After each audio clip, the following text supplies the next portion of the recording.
जानी 80 लाख का हार हाथ लगा है। सच? किसी और शहर जाएंगे, शादी करेंगे, घर बसाएंगे। लेकिन नेहा का क्या होगा? जो होगा बुड्ढा देखेगा। और मैं ही मिला था उसकी बहू का इलाज करने के लिए। उसके बेटे की शक्ल मुझसे मिलती है तो इसमें मेरी क्या गलती? वो जाने उसकी किस्मत। विकी,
नेहा के पति की मौत को देख के मैं एक कुंवारी विधवा हो गई थी, और तुम्हें अपने पति के रूप में देख के वो विधवा अपने आप को सुहागन मानने लगी है विकी।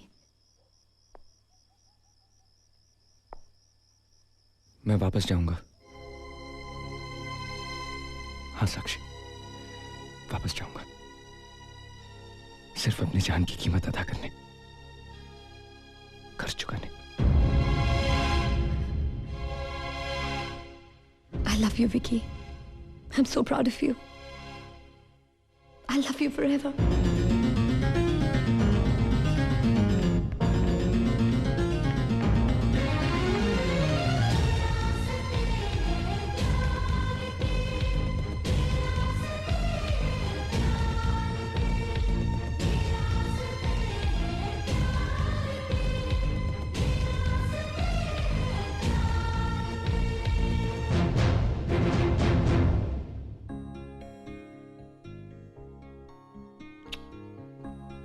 तुम्हें जिंदा पाने के लिए, तुम्हारे वापस जाने के फैसले के लिए, तुम्हारी कामयाबी के लिए,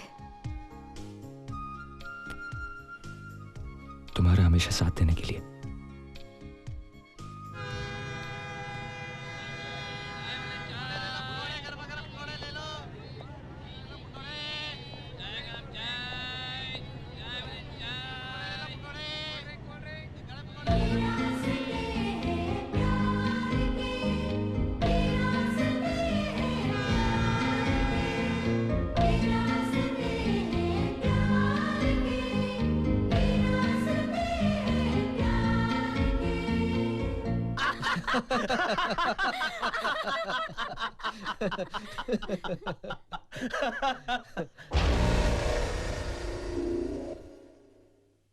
अरे बेटी, कहाँ चली गई थी? हम लोग यहाँ तेरी शादी की बात कर रहे हैं। शादी?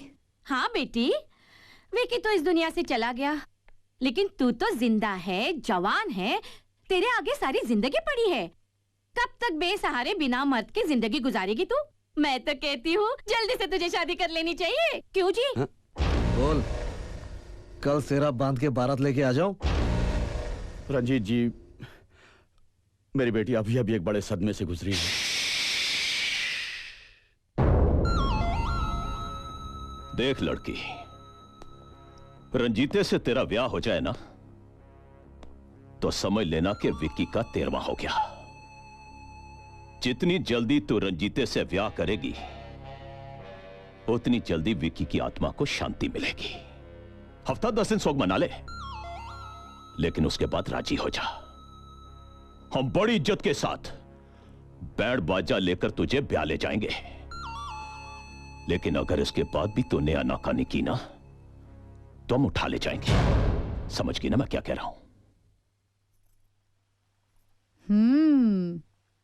वाह मौसी, क्या बढ़िया खाना बनाया है। डैडी जी, आप भी आइए ना खाना खाने। क्या हो गया आपको? देखिए, जब बेटे की शादी हो जाती है ना तो अपनी पत्नी को बताकर कहीं भी जाता है, माँ बाप को नहीं। और रोहित मुझे बताकर गया है, क्या बताया उसने? मैंने नहीं सुना, मैं सो रही थी ना। और डॉक्टर अंकल, आप डैडी जी के दोस्त हैं, डॉक्टर हैं। अगर आप ही परेशान होने लगे तो डैडी जी क्या करेंगे? पता है, बचपन में एक बार रोहित मेरे हाथ से नोटबुक छीन कर भाग गया था और कहीं जाकर छुप गया। उसे लगा कि मैं उसे ढूंढ ढूंढ कर परेशान हो जाऊंगी, मगर मैंने उसे ढूंढा ही नहीं। पूछे क्यों? पूछे क्योंकि वो नोटबुक मेरी थी नहीं, वो तो उसी की थी। बेचारा दिन भर छत पर छुपा रहा और शाम को जब नोटबुक लेकर आया तो मैंने कहा, अरे ये तो मेरी है ही नहीं, ये तो तुम्हारी है। तो उसका चेहरा देखकर मुझे इतनी हंसी आई, इतनी हंसी कि मैं जिंदगी भर इतना नहीं हंसी हूँ।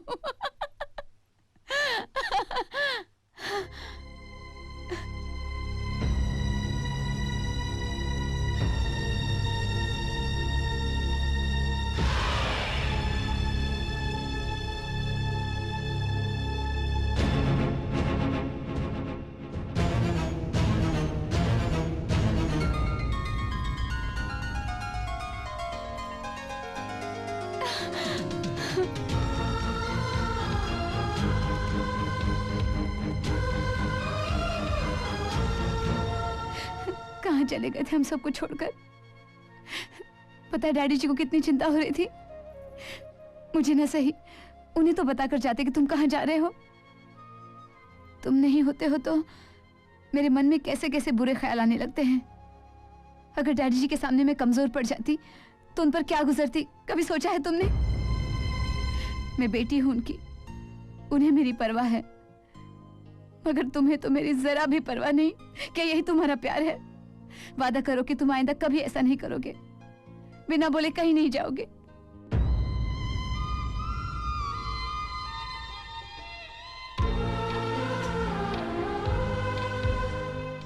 मैं कसम खाता हूं नेहा, आज के बाद कहीं नहीं जाऊंगा, तुम्हें छोड़कर, इस घर को छोड़कर।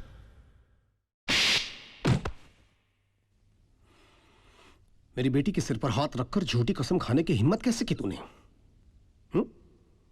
उसको जेवरात चुरा कर यहां से भाग गया था ना तू, तो फिर वापस क्यों आया?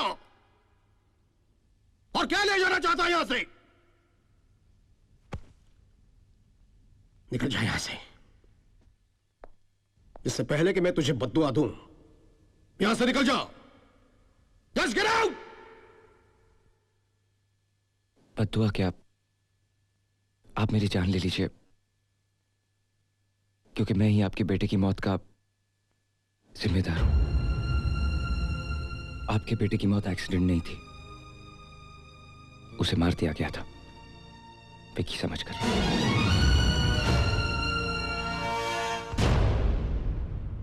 मैं वापस आया हूं क्योंकि आपके बेटे का कर्ज है मुझ पर। मुझे एक मौका और दीजिए बाबूजी। नेहा ठीक हो जाएगी।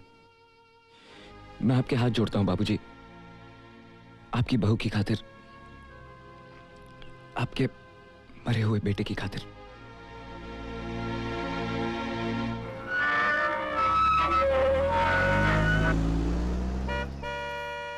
नेहा! नेहा! पापा! रोहित! डैडी जी! क्या है बेटी? मौसी जी, मेरे पापा आ गए। अच्छा, मेरे पापा आ गए।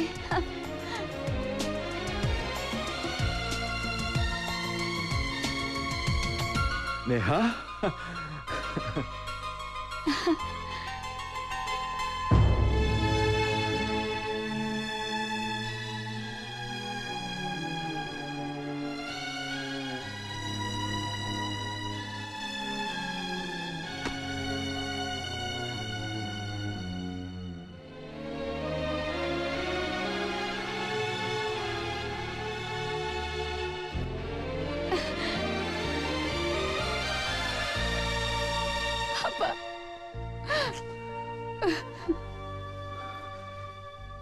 सॉरी बेटी, अपने इस कमअकल बाप को माफ कर देना। इतना भी नहीं समझा कि माँ बाप की सबसे बड़ी खुशी अपनी औलाद को खुश रखने में होती है।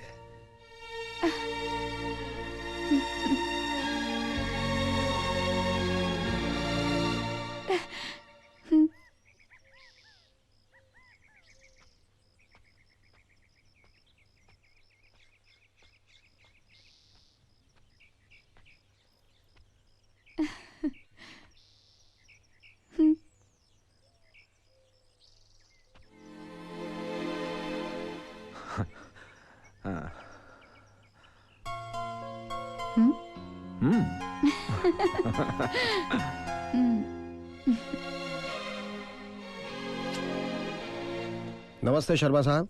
वर्मा साहब, मैं अपने उस दिन के बेहुदा सुलूक के लिए बहुत शर्मिंदा हूं। बहुत बेइज्जती की मैंने आपकी, हो सके तो मुझे माफ कर दीजिएगा। अरे शर्मा साहब, जो हुआ सो हुआ, आप उसको भूल जाइए। शुक्रिया। नेहा बेटी जी। अपने पापा को अपना घर नहीं दिखाओगी? By the way, I am doctor Ashok. मैं और प्रताप गहरे दोस्त हैं। Nice meeting you. आइए पापा, मैं आपको अपना घर दिखाती हूँ। ओके। वर्मा साहब, हाँ, आप किस खुशी में मुस्कुरा रहे? खुश होने की तो बात है, बाप और बेटी दोबारा मिल गए। हाँ, अब तुम्हारी जिम्मेदारी खत्म। देखो, तकदीर से आज बहुत अच्छा मौका आता है। उसके बाप को सब कुछ बता दो कि तुम्हारा बेटा मर चुका है, नेहा विधवा हो चुकी है। वो उसे यहां से ले जाए, उसका जो भी इलाज करना होगा वो करेंगे। सोच क्या रहे हो? कब तक इस चोर के सहारे रहोगे? जाओ, जाकर कह दो उनसे, जान छूटेगी। पापा, ये हमारी मौसी जी हैं। नमस्ते। रोहित इन्हीं की गोद में पलकर बड़ा हुआ है। नमस्ते। नहीं साहब, हम तो नौकर हैं, ये तो इनका बड़प्पन है जो हमें मौसी कहती हैं। शर्मा जी। भाई साहब, आपसे एक विनती है। जी, मुझसे? जी आपसे।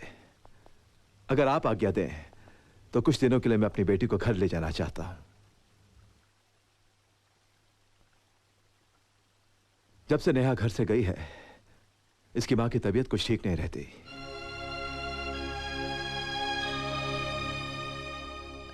मैं रोहित के साथ मम्मा को मिलने जा सकती हूँ डैडी जी? बेटे वो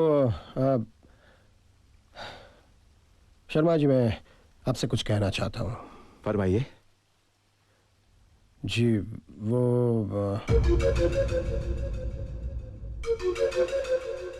बोलिए ना, क्या बात है? दरअसल बात यह है कि